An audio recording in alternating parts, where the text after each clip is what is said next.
Özü də qəribə burasıdır ki, mən Əbülfəz bəy özü deyib ki, sən Pənah Hüseynovu nəyəcə şey qoydun?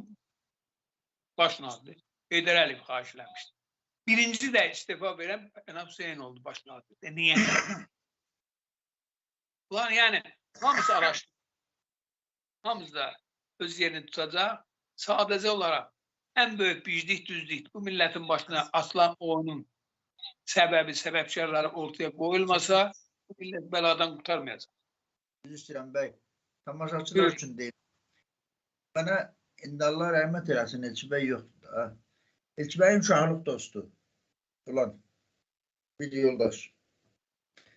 İndi nə bilim, oturub belə danışırıq hər zaman. Çox da belə, yəni dalyox adam deyil, yəni belə dünyadan baş çıxan adamdır. Söhbət edirdik. Mən Çələkidə getdim Elçi bəyin yanına. Uşaqlıq dostu olurlar da, məktəb yollar. Dedim, mən nə ağılla Pənah Həsən baş nazir qoydum. Dedi ki, tamaşaçılar üçün deyirəm ha. Adam da sağdır filan deyib, problem da yoxdur. Yəni mən belə pafos üçün, kiməsə xoş gəlmək üçün də demirəm. Bəy dedi ki, onu Heydər Əliyev məndən xahiş elədi. Mən də elə işitmişəm. 2. 14-cü kolondan. Çox hörmətli tamaşaçılar, diqqətlə qulaq asın. Görün nələr baş verir. Mən də olmuşam 14-cü kolonda, Pənah bəygil oradan getmişdilər. Orada bir Seyit var idi, bir nömrə su qaydı orada, bütün hamıyı satırdı. Komendant idi, Şestoyadın, Atriyadın komendantı. Bu Seyit də güya belə baxıcıdır, imamdır, nə bilim nədir. Oturur danışır, o qədər gör, legendalar, çox legendalar yazılıb. Deyir, bu mənə deyirdi ki, yox, mən belə ayla ulduzla gecələr danışıram, sən bayram günü buradan gedəcəm. Deyir, mənim özümü də inandırır. Ve ki, bayram günü mən getməliyəm. Bayram gecəsi. Deyir, daha akşam oldu, gün battı, ad boy oldu, daha çağırdım, deyir, dedim, Seyit, sən də falına bir kuş filan, getdim yatmağa. Bayram gecəsi saat 2'də, Pənah bəy, 14-cü kolondan, gecə, birbaşa Eldar Həsənov gedir. Birbaşa Heydər Əliyev kabinetinə gətirirlər. İndi orada nə söhbət olmur? Oradan da evə. Geri yox ha.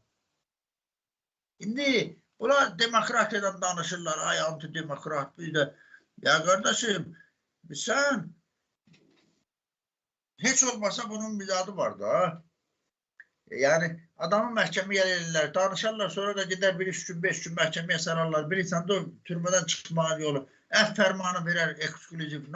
Ama hiçbir məhkəməsiz, qanunsuz və məhkəməsiz adam həbsxanadan, kanundan götürülür, üzərində sürok olurlar. Kanundan götürülür, gətirilir, düz evine aparılır. Gecə saat 4'te. Bu niye olur məsələm üçün? Yani bunun bir sebebi olmalıdır. Heydər Əliyev nəyinə lazım idi bu? Səbəbi də odur ki, sonradan da hörmətli Pənah Hüseyn oldu deputat. İndi də hələ də ortadadır. Bu lazımdır. Nə qədər ki lazımdır, o qədər də işləyəcək bu millətin belini qırmaqdan. Bunlar hamısı çox qəribədir. Tək özdə bir Pənah deyil ki, o birisi, amma Pənah çox aktivdir. Ha? Bu kadar şeyler ortadayken adamlar sanki böyle yani böyle de olmalıymış ve böyle olabilmez. Seni hapishanadan götürüp getirirler bir başa. Kabineti oradan da eve. Bu mümkün olacak şey değil.